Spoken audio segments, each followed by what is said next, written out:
Hi అండి, అందరు ఎలా ఉన్నారు? బాగున్నారా? ఈ వీడియోలో మీకు పోట్లీ బటన్స్ బ్లౌజ్ అనేది చాలా ఈజీ వేలో ఎలా కట్ చేసుకోవాలి, ఫ్రంట్ పార్ట్ అనేది ఇన్నర్ లాగా ఎలాగ పఫ్ లాగా రావాలనేది ఈ వీడియోలో క్లారిటీగా చెప్తాను. అండ్ పెద్ద సైజ్ బ్లౌజ్ కూడా ఎలా ఈజీగా కట్ చేసుకోవచ్చు అనేది ఈ వీడియోలో మీకు క్లారిటీ ఇస్తాను. పెద్ద సైజ్ వాళ్ళకి చెస్ట్ అనేది బ్రాడ్గా ఉంటుంది కదా, వాళ్ళేమో ఇన్నర్ కూడా వేసుకోలేరు. ఇన్నర్ వేయకుండా చెస్ట్ జారకుండా ఎలా స్టిచ్ చేసుకోవాలి, పెద్ద డాట్ పొడవు అనేది ఎంత పెట్టుకోవాలి అన్నది ఈ వీడియోలో క్లారిటీగా చెప్తాను. అండ్ వీడియోలోకి వెళ్ళిపోతే ముందుగా అయితే మన కొల బ్లౌజ్ అనేది తీసుకోవాలి. ఇక్కడ పాట్ నెక్ అనేది ఉంది కదా, నేను నార్మల్ నెక్ రౌండ్ నెక్కే పెట్టమన్నారు కాబట్టి నేను ఇక్కడ షోల్డర్స్ కొలుచుకుంటున్నాను, కానీ షోల్డర్ ఎక్కువ ఉన్నది కాబట్టి నేను కొంచెం తక్కువగానే పెట్టుకుంటున్నాను. పెద్ద సైజు వాళ్ళకి ఎవరికైనా సరే 40 సైజ్ వాళ్ళకి షోల్డర్ 12 ఇంచీలు పెట్టుకుంటే సరిపోతుందండి. కానీ వెనకాతల థ్రెడ్ పెట్టుకున్న వాళ్ళు ఒకలా పెట్టుకోవాలి, థ్రెడ్స్ లేని వాళ్ళు ఒకలా పెట్టుకోవాలి. అది ఎలాగో చెప్తాను. అండ్ చెస్ట్ లూజ్ ఇక్కడ నెక్ కిందకి 1 ఇంచ్ కిందకి సైడ్ జాయింట్స్ ఉంటాయి కదా, అక్కడి నుంచి టేప్ పట్టుకొని కొంచెం మాత్రమే లాగుతూ పట్టుకోవాలి. ఇది 40 సైజ్ కాబట్టి 20 ఇంచెస్ వచ్చింది. అలాగే షోల్డర్ దగ్గర నుంచి కింద నడుము వరకు పట్టుకుంటే మనకి నడుము పొడవు అనేది వస్తుంది. ఆ 3 కొలతలు మర్చిపోకుండా ఇక్కడ రాసి పెట్టుకోండి. ఇక్కడ నేను ఫస్ట్ 19.5 అని పెట్టాను. మళ్ళీ ఒకసారి చూసుకుంటే 20 ఇంచీలు వచ్చింది. మళ్ళీ ఒకసారి డౌట్ వచ్చి నేను మళ్ళీ ఒకసారి రివర్స్ చేసి ఒకసారి కొలుచుకున్నాను. ఫస్ట్ 19.5 వచ్చింది కదా, మళ్ళీ 20 ఇంచీలు వచ్చింది. 1కి 2 సార్లు కొలుచుకోండి, అలాగని గట్టిగా లాగి పట్టుకోకండి. ఇప్పుడు ఆ 20 ఇంచీలు ఇక్కడ రాసుకుంటున్నాను. అంటే ఇది 40 సైజ్ బ్లౌజు. ఇలాగ లైనింగ్ అనేది 1 మీటర్ తీసుకోవాలి పెద్ద సైజ్ వాళ్ళకి. కింద వైపు నడుము పట్టీ కోసం ఒక 1/2 ఇంచ్ మార్కింగ్ వేసుకొని ఒక లైన్ డ్రా చేసుకోండి. తర్వాత మనకి నడుము పొడవు అనేది మన వైపు పెట్టుకోవాలి. 14 ఇంచెస్ వచ్చింది కదా, ఈ 14 ఇంచెస్ కొంచెం ముందుకు కూడా ఒక లైన్లా డ్రా చేసుకోవడానికి మార్కింగ్ వేసుకొని స్ట్రైట్గా ఒక లైన్ లాగా మార్కింగ్ వేసుకోండి. తర్వాత షోల్డర్ ఖర్చు కోసం ఒక 1/2 ఇంచ్ ఎక్స్ట్రా పైకి మార్కింగ్ వేసుకొని లైన్ డ్రా చేసుకోండి. ఇప్పుడు షోల్డర్కి నేను 12 ఇంచులు కదా, 12లో సగం 6 ఇంచులు, షోల్డర్ ఖర్చుకేమో ఇంచెస్ కదా, 20 ఇంచుల్లో సగం 10 కాబట్టి ఇక్కడ 10 ఇంచులు పెట్టుకున్నాను. ఇక్కడ షోల్డర్ ఖర్చుకు 6 ఇంచులు పెట్టుకున్నాం కదా, ఈక్వల్గా రావడానికి కిందకి కూడా అదే 6 ఇంచులు పెట్టుకొని ఇప్పుడు ఆది బ్లౌజ్ తీసుకొని మన కాజా పట్టి ఉంటుంది కదా, అది వదిలేసి అక్కడి నుంచి మనం స్లోగా టేప్ పెట్టుకొని కొలుచుకుంటే మనం నడుము లూజ్ ఎంత అనేది, ఫుల్ నడుము లూజ్ ఎంత అనేది తెలుస్తుంది. ఈ బ్లౌజ్ ఏమో చెస్ట్ లూజ్ 40 ఇంచెస్, నడుము లూజ్ ఏమో 34 ఇంచెస్. చాలామందికి యూజ్ అవుతుందని పెడుతున్నాను. నాకు కామెంట్ సెక్షన్లో కూడా అడిగారు ఇదే కొలతలతో నాకు కటింగ్ అండ్ స్టిచ్చింగ్ పెట్టమని, వాళ్ళకి యూజ్ అవుతుందని ఈ వీడియో పెడుతున్నాను. చూసారు కదా, ఇది 34 ఇంచెస్ వచ్చింది. 34 ఇంచెస్ని 4 భాగాలుగా చేసుకుంటే 8.5 వస్తుంది నడుము లూజ్ అనేది. 8.5 పెట్టేసి ఎక్స్ట్రా 1 ఇంచ్ పెట్టుకున్నా పర్వాలేదు. లేదంటే కొల బ్లౌజ్ తీసుకొని మనకి సైడ్ జాయింట్స్ ఉంటాయి కదా, సైడ్ జాయింట్స్ ఇలా ఒకదాని మీద ఒకటి ఈక్వల్గా పెట్టుకొని మధ్యలోకి ఇలా పెట్టుకొని కొల బ్లౌజ్ ప్రకారం పెట్టుకున్నా కూడా పర్వాలేదు. నేను ఇలా కొల బ్లౌజ్ ప్రకారమే కటింగ్ అంతా చెప్తున్నాను కాబట్టి మొత్తం కొల బ్లౌజ్ ప్రకారమే పెడుతున్నాను. ఈ సైడ్ జాయింట్ దగ్గర ఒక మార్కింగ్ వేసుకొని డాట్స్ కోసం 1 ఇంచ్ ఎక్స్ట్రా పెట్టుకున్నాను. ఇక్కడ నెక్ కోసం అనేసి ఇక్కడ ఎంత ఉందో అంత కరెక్ట్గా పెట్టుకొని పైకి ఒక 1/2 ఇంచ్ ఎక్స్ట్రా ఖర్చుకు పెట్టుకోండి. ఇప్పుడు నా షోల్డర్ ఎంత ఉంది అనేది చూసుకుంటున్నాను. ఈ షోల్డర్ ఖర్చు కొంచెం ఎక్కువ ఉంది కాబట్టి కొంచెం లోపలికి 1/2 ఇంచ్ లోపలికి పెడుతున్నాను. అంటే నెక్కి 2.5, షోల్డర్కి ఏమో 3.5 పెట్టాను. ఎందుకంటే వీళ్ళు వెనక్కి థ్రెడ్స్ పెట్టుకోరు, షోల్డర్స్ జారిపోతాయి లేకపోతే. అదే మీరు థ్రెడ్స్ పెట్టుకున్న వాళ్ళు అయితే మాత్రం 3 ఇంచులు పెట్టుకోండి. కిందకి 3 ఇంచులు పెట్టుకొని ఒక బాక్స్ లాగా డ్రా చేసుకుంటున్నాను. ఈ బాక్స్లో మనకి ఏ నెక్ కావలిస్తే ఆ నెక్ మార్కింగ్ వేసుకోవచ్చు. నేను రౌండ్ నెక్ పెడుతున్నాను, అందుకే ఈ కర్వ్ స్కేల్తో ఇలా మార్కింగ్ వేసుకుంటే చాలా ఈజీగా అయిపోతుంది. ఆ తర్వాత మళ్ళీ కొల బ్లౌజ్ తీసుకొని సైడ్ జాయింట్స్ ఉంటాయి కదా, సైడ్ జాయింట్స్ దగ్గర నేను చూపిస్తున్న విధంగా కింద నుంచి ఇలా పట్టుకొని కింద వైపు మనం నడుము పట్టి కానీ మార్కింగ్ వేసాం కదా, దాని నుంచి పెట్టుకొని కిందకి అది వదిలేసి ఇలా చంక దగ్గర ఒక కరెక్ట్గా చంక డౌన్ దగ్గర కుట్టుంటుంది కదా, అక్కడికి ఇలా మార్కింగ్ వేసుకొని ఇలా బాక్స్ లాగా డ్రా చేసుకోండి. ఒక 1/2 ఇంచ్ పైకి మార్కింగ్ వేసుకోండి. పెద్ద సైజు వాళ్ళు కాబట్టి ఇక్కడ 1.5 పెట్టుకోండి. అదే చిన్న సైజు వాళ్ళు అయితే మాత్రం ఇక్కడ 1.5 పెట్టుకోవాలి. ఇలా కర్వ్ స్కేల్తో రౌండ్ తిప్పుకుంటే ఆర్మ్ డౌన్ అనేది కరెక్ట్గా వచ్చేస్తుంది. ఆ తర్వాత చెస్ట్ లూజు, నడుము లూజు ఇలా ఈక్వల్గా మార్కింగ్ వేసుకోండి. ఆ తర్వాత ఎక్స్ట్రా మీకు ఎంత ఖర్చు కావాల్సితే అంత ఖర్చు పెట్టుకొని ఇలా పైనుంచి కూడా మొత్తం ఆర్మ్ హోల్ లూజ్ అనేది ఎంత ఉందనేది చూసుకోవాలి. నాకు 8.30 వచ్చింది కదా, కొల బ్లౌజ్లో కూడా ఎంత ఉంది, కరెక్ట్గా ఉందా లేదా అనేది ఒకసారి చెక్ చేసుకోవాలి. అప్పుడు మనకి తర్వాత టైట్ లూజ్ అయ్యే అవకాశం ఉండకుండా ఉంటుంది. ఇలా ఒకసారి చెక్ చేసుకుంటే ఇక్కడ మనకి షోల్డర్ దగ్గర కుట్టు ఉంది కదా, అక్కడి నుంచి కరెక్ట్గా చూసుకోండి. నాకు సరిపోయింది చూసారా 8.30. సరిపోకపోతే ఎలా పెట్టుకోవాలి, అడ్జస్ట్ చేసుకోవాలి అనేది కిందటి వీడియోలో చెప్పాను. ఎవరికైనా కావాలంటే ఆ వీడియోస్ చూడండి. రెండు కూడా కరెక్ట్గా వచ్చాయి. నేనేమి అడ్జస్ట్ చేయాల్సిన అవసరం లేదు. మార్కింగ్స్ కరెక్ట్గా పెట్టానని తెలుస్తుంది కదా.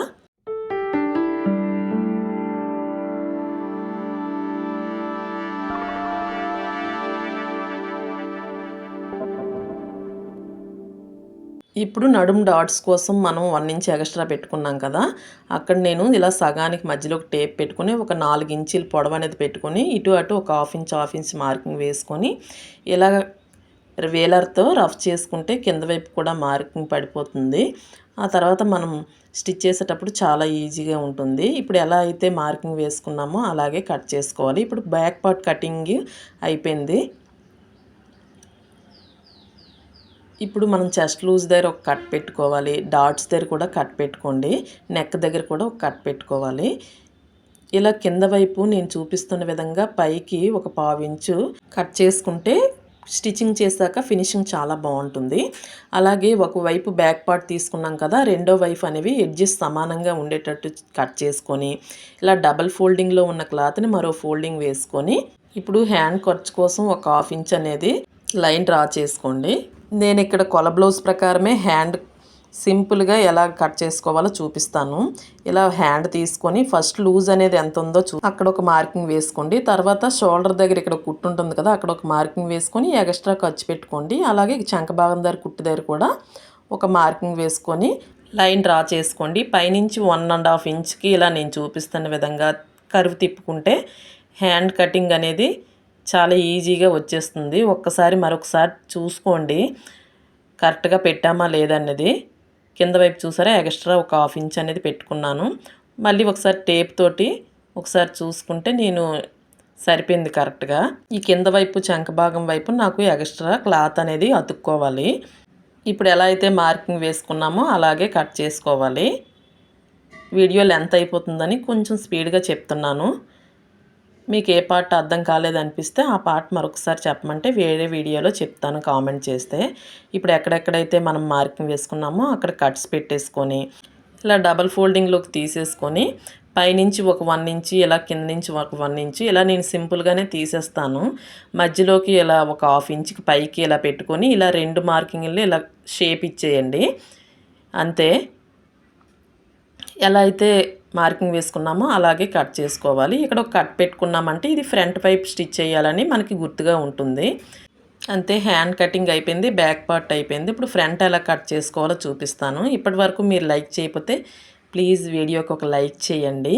ఫ్రంట్ పార్ట్ మాత్రం అస్సలు మిస్ అవ్వద్దు, ఎందుకంటే చాలా ఇంపార్టెంట్ విషయాలు ఫ్రంట్ పార్ట్లో చెప్పాను. చాలామందికి ఇన్నర్ వేసుకుంటే కానీ మనకి చెస్ట్ పార్ట్ అనేది కరెక్ట్గా ఉండదు. ఇలా ఒక్కసారి కట్ చేసుకొని చూడండి, ఇన్నర్ అనేది వేసుకోవాల్సిన అవసరం ఉండదు. ఇలా కోన్ షేప్లో ఉన్నది మన వైపు పెట్టుకొని ఇలా క్రాస్గా బ్యాక్ పార్ట్ అనేది వేసుకోవాలి. ఇప్పుడు అయితే ఎలా అయితే బ్యాక్ పార్ట్ ఉందో అలాగే చుట్టూ కూడా మార్కింగ్ అనేది పెట్టుకోండి. ఇప్పుడు చాలామందికి లోపల ఇన్నర్ వేస్తే కానీ చెస్ట్ పార్ట్ అనేది మనకు కరెక్ట్గా నిలబడదు కదా. ఇలా ఒకసారి ఫ్రంట్ పార్ట్ కట్ చేశారనుకోండి, ఇలా డాట్ పెట్టుకుంటే చెస్ట్ పార్ట్ అనేది కిందకి జారకుండా పర్ఫెక్ట్ షేప్ అనేది వస్తుంది. మనం ఇన్నర్ కూడా వేసుకోవాల్సిన అవసరం ఉండదు. ఇప్పుడు ఇలా చుట్టూ కూడా మార్కింగ్ వేసుకున్న తర్వాత మనం ఎక్కడెక్కడైతే కట్స్ పెట్టుకున్నామో అక్కడ కూడా మార్కింగ్ వేసుకొని ఇక్కడ మనకి బాక్స్ లాగా డ్రా చేసుకున్నాం కదా, అక్కడ ఈక్వల్గా మనం ఎక్కడ లోతు తీసుకోవాలో అక్కడ మార్కింగ్ వేసుకోండి. అప్పుడు మనకి ఫ్రంట్ పార్ట్లో ఎక్కడ లోతు తీసుకోవాలనేది మనకు కరెక్ట్గా తెలుస్తుంది. ఇప్పుడు బ్యాక్ పార్ట్ అనేది తీసిన తర్వాత మనం ఎక్కడ లోతు తీసుకోవాలని మార్కింగ్ వేసుకున్నామో అక్కడ ఇలా చూపిస్తున్న విధంగా ఒక 1/2 ఇంచ్ లోపలికి మార్కింగ్ వేసుకోండి. అంతే, ఫ్రంట్ పార్ట్ లోతు అనేది వచ్చేస్తుంది. అలాగే నెక్ దగ్గర మనం 3 ఇంచులు పెట్టుకున్నాం కదా, కింద వైపు 3 ఇంచులు, పైన 2.25 అనేది ఉండాలి.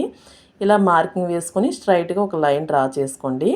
ఇప్పుడు మన కొల బ్లౌజ్ తీసుకొని నెక్ అనేది ఎంత పొడవు పెట్టుకోవాలనేది చూసుకోవాలి. నాకు కొంచెం కిందకి పెట్టమన్నారు, నెక్ అనేది పైకి ఉంది, కొంచెం కిందకి పెట్టండి అన్నారు. అందుకని నేను ఇక్కడ షోల్డర్ దగ్గర నుంచి ఇలా టేప్ పెట్టుకొని కరెక్ట్గా షోల్డర్ కుట్టు దగ్గర మాత్రమే టేప్ పెట్టండి. షోల్డర్ దగ్గర నుంచి కరెక్ట్ కిందకి ఎంత ఉందని చూసుకోవాలి. నాకు 6 ఇంచెస్ వచ్చింది కదా, 1 ఇంచ్ ఎక్స్ట్రా కిందకి దించమన్నారు. అందుకని 7 ఇంచెస్ పెడుతున్నాను. పైన ఒక 1/2 ఇంచ్ అనేది ఖర్చుకు వదిలేసి నేను 7 ఇంచెస్ పెడుతున్నాను. మీకు షోల్డర్స్ జారుతున్నాయి అనుకుంటే మాత్రం 6.5 అయినా పెట్టుకోవచ్చు. ఇక్కడ నాకు కొంచెం కిందకి పెట్టమన్నారు కాబట్టి 7 ఇంచెస్ పెట్టాను. ఇందులో రౌండ్ నెక్ పెట్టమన్నారు కాబట్టి రౌండ్ నెక్ నేను పెడుతున్నాను. ఈ కర్వ్ స్కేల్తో పెడితే చాలా ఈజీగా ఉంటుంది. అలాగే ఇక్కడ నేను రౌండ్ నెక్ ఒకసారి చూసుకుంటున్నాను కొల బ్లౌజ్తో. కర్వ్ స్కేల్తో ఇలా రౌండ్ నెక్ ఇచ్చేసి కొంచెం లోపలికి పెట్టుకుంటే ఇంకొంచెం రౌండ్ అనేది బాగుంటుంది. ఆ తర్వాత ఇక్కడ నేను నెక్ దగ్గర నుంచి ఇక్కడ షేప్ బెల్ట్ దగ్గర కుట్టుంటుంది కదా, అక్కడ వరకు ఎంత ఉందో చూసుకొని దానికి 1 ఇంచ్ కలుపుకుంటే సరిపోతుంది. కానీ ఇక్కడ నేను నెక్ అనేది కిందకు ఒక 1 ఇంచ్ దించుకున్నాను కదా, ఈ పొడవైపు ఉక్సులు పట్టి అని నేను 5 ఇంచెస్ పెడుతున్నాను. అదే మీకు 4.5 వస్తే మీరు 5.5 పెట్టుకోండి. ఇక్కడ మనం ఉక్సులు పట్టి లైన్ ఉంది కదా, అక్కడి నుంచి నేను 2.25 ఇంచెస్కి ఒక మార్కింగ్ వేసుకున్నాను. ఇక్కడ షోల్డర్ దగ్గర ఇలా సగానికి మడుచుకొని కిందన పెద్ద డాట్ ఉంటుంది కదా, అక్కడికి పట్టుకొని షోల్డర్ దగ్గర ఒక 1/2 ఇంచ్ అనేది ఖర్చుకు వదిలేసి అక్కడి నుంచి ఈ బ్లౌజ్ పెట్టుకొని కింద పెద్ద డాట్ పొడవు ఎంత ఉందో అక్కడికి పెట్టుకోండి. ఫుల్గా సాగదీయకూడదు. కిందకి ఇలా లాగి పట్టుకున్నారంటే మీకు చెస్ట్ కిందకి జారిపోతుంది. అదే మీకు ఒక కప్ సైజులా రావాలి అంటే మాత్రం ఇలా పైకి ఎంత ఉందో అంతే కరెక్ట్గా పెట్టుకొని ఒక 1/2 ఇంచ్ అనేది కిందకి పెట్టుకోండి. ఇప్పుడు మళ్ళీ కొల బ్లౌజ్ తీసుకొని సైడ్ జాయింట్స్ దగ్గర ఇలా పట్టుకొని పైన ఒక 1/2 ఇంచ్ ఖర్చుకి కిందకి పెట్టుకొని అక్కడి నుంచి కొల బ్లౌజ్ పెట్టుకొని కిందన షేప్ బెల్ట్ దగ్గర కరెక్ట్గా ఉన్న దగ్గర మార్కింగ్ వేసుకొని కిందకి ఒక 1/2 ఇంచ్ కిందకి మార్కింగ్ వేసుకోండి. ఇక్కడ నేను మీరు బాగా గమనిస్తే 3 ఇంచులు పెడుతున్నాను పెద్ద డాట్ పొడవు, మధ్యలోకి 1.5 పెట్టుకోండి. ఎందుకు ఇలా పెడుతున్నానంటే వీళ్ళకి చెస్ట్ అనేది పైకి ఎత్తినట్టు కావాలి. మీకు అవసరం లేదనుకుంటే 2.5 పెట్టుకుంటే 40 సైజ్ వాళ్ళకి ఎవరికైనా సరిపోతుంది. ఇక్కడ మీరు అబ్జర్వ్ చేస్తే పెద్ద డాట్ పొడవు అనేది నాకు 3.5 వచ్చింది. మీకు చెస్ట్ ఎక్కువగా ఉండి ఇన్నర్ బ్రా లాగా మీకు చెస్ట్ అనేది రావాలి అనుకుంటే ఈ సైజ్ పెట్టుకోండి. లేదు మాకు మినిమల్గానే ఉండాలి, ఇంత కప్పులాగా అవసరం లేదు అనుకుంటే ఈ పొడవు అనేది 2.30 పెట్టుకోండి. నేను పెట్టానని మీరు పెట్టుకోవద్దు. ఇక్కడ నేను తీసుకున్న కొల బ్లౌజ్ ప్రకారం కట్ చేస్తున్నాను. వీళ్ళకి ఏంటంటే ఇన్నర్స్ వేయరు, అలాగా చెస్ట్ అనేది ఎత్తినట్టు కరెక్ట్గా రావాలి. అదే మీరు నార్మల్గానే ఉండాలి, మా చెస్ట్ పొడవు 40 సైజు వాళ్ళకి ఎంత పెట్టుకోవాలి అంటే మీ చెస్ట్ ఎక్కువగా ఉంది అని మీకు అనిపిస్తే 2.30 ఇంచెస్ పెట్టుకోండి. మినిమల్గా ఉంది చెస్ట్ అనిపిస్తే 2.5 పెట్టుకుంటే ఎవరికైనా సరిపోతుంది. లేదు అనుకుంటే నేను కట్ చేసుకున్న మాదిరే మీకు రావాలనుకుంటే మాత్రం 3.5 పెట్టుకోండి. ఇక్కడ ఇవన్నీ మీకు తెలిసినవే. ఇక్కడ 4 ఇంచెస్ పెడుతున్నాను చంక భాగం దగ్గర, అక్కడేమో ఉక్సులు పట్టి దగ్గర డాట్ కోసం 2 ఇంచులు పెట్టుకున్నాను. ఇలా పెట్టుకొని ఒక లైన్లా డ్రా చేసుకోండి. ఇక్కడ ఒక డాట్ వస్తుంది. ఇప్పుడు ఈ డాట్స్ అన్నిటిని రఫ్ చేసుకోండి. కింద సైడ్ కూడా మార్కింగ్ పడిపోతుంది. స్టిచ్చింగ్ చేసేటప్పుడు చాలా ఈజీగా ఉంటుంది. వేలర్తో రఫ్ చేయడం అలవాటు చేసుకోవాలి. ఎప్పుడైనా సరే మనకి చాలా ఈజీ అవుతుంది స్టిచ్చింగ్ అనేది. ఇప్పుడు ఎలా అయితే మార్కింగ్ వేసుకున్నానో అలాగే కట్ చేస్తున్నాను. మీకు ఏ సైజ్ బ్లౌజ్ కటింగ్ కావాలో నాకు కామెంట్ చేస్తే ఆ సైజ్ కటింగ్ స్టిచ్చింగ్ వీడియో పెట్టడానికి ట్రై చేస్తాను. ఇప్పుడు ఇలా కట్ చేసుకున్న తర్వాత ఇక్కడ సైడ్ జాయింట్స్ వేసే దగ్గర కొంచెం ఎక్స్ట్రా తీసుకోండి. ఎందుకంటే ఈ పెద్ద డాట్లోకి ఎక్కువ క్లాత్ వెళ్ళిపోతుంది కదా, అందుకని కొంచెం 1 ఇంచ్ అనేది ఎక్స్ట్రా తీసుకొని అక్కడ కట్ చేసుకోండి. ఇప్పుడు ఇలా కట్ చేసుకున్న తర్వాత మనం ఎక్కడెక్కడైతే మార్కింగ్ వేసుకున్నామో అక్కడ కట్స్ పెట్టుకోండి.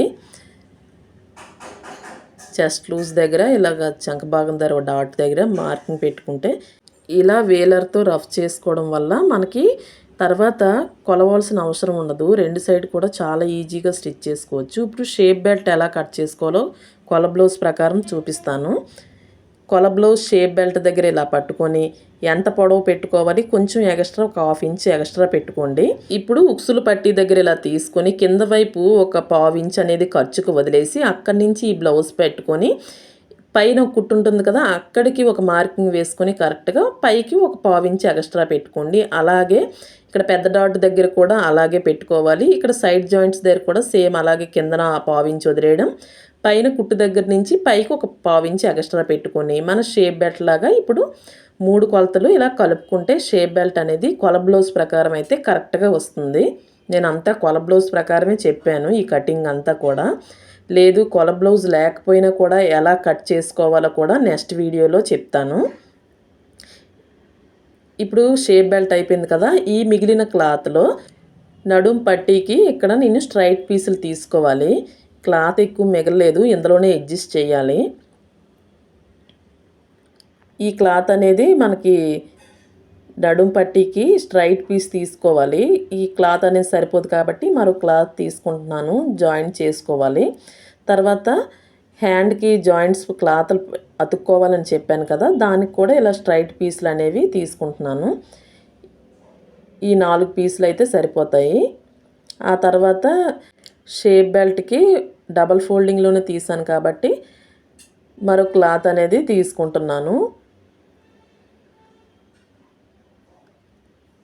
అంతే, ఈ మిగిలిన పార్ట్ అవసరం లేదు. ఆ తర్వాత ఇప్పుడు మెయిన్ పార్ట్లో లైనింగ్ పెట్టుకొని ఎలా కట్ చేసుకోవాలో చూపిస్తాను. ముందైతే నేను ఇలా రివర్స్లో పెట్టుకుంటాను. హ్యాండ్స్ అనేది ఇలా పెద్ద అంచు వచ్చింది కదా, అటు సైడ్ హ్యాండ్స్ తీయాలి. ఇలా డబల్ ఫోల్డింగ్లో వేసుకొని మన లైనింగ్ క్లాత్ హ్యాండ్ ఉంది కదా, అది తీసుకుంటున్నాను. దీని మీద కరెక్ట్గా ఇలా పెట్టుకొని డబల్ ఫోల్డింగ్లోనే కింద మెయిన్ పార్ట్ ఉంది, ఇప్పుడు డబల్ ఫోల్డింగ్లోనే లైనింగ్ క్లాత్ కూడా పెట్టుకొని ఇలా దాని మీద కరెక్ట్గా పెట్టుకొని స్ట్రైట్గా కట్ చేసుకుంటున్నాను. ఇక్కడ నాకు మెయిన్ పార్ట్కి కూడా ముక్కలు అతుకులు పడతాయి కింద వైపున, మీరు అబ్జర్వ్ చేస్తే. దానికోసమని ఇప్పుడు నేను మెయిన్ పార్ట్కి కూడా క్లాత్లు అతుక్కోవాలి. ఇక్కడ సైడ్ని ఇక్కడ మిగిలాయి కదా, ఇవి సరిపోతాయి. ఇక్కడ చూపిస్తున్నాను చూడండి, ఇలా కుట్టుకుంటే సరిపోతుంది. అలాగే రెండో సైడ్ కూడా ఎక్స్ట్రా క్లాత్ ఉంది కదా, అది అటు సైడ్కి సరిపోతుంది.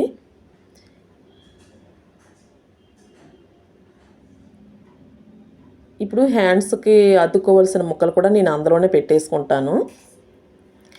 ఇక్కడ ఇంకో విషయం చెప్పాలి మీకు, ఇక్కడ ఇంకోవైపు చిన్న అంచు వచ్చింది కదా, ఇలా కొంతమందికి నడుం దగ్గర వేస్తే నచ్చదు.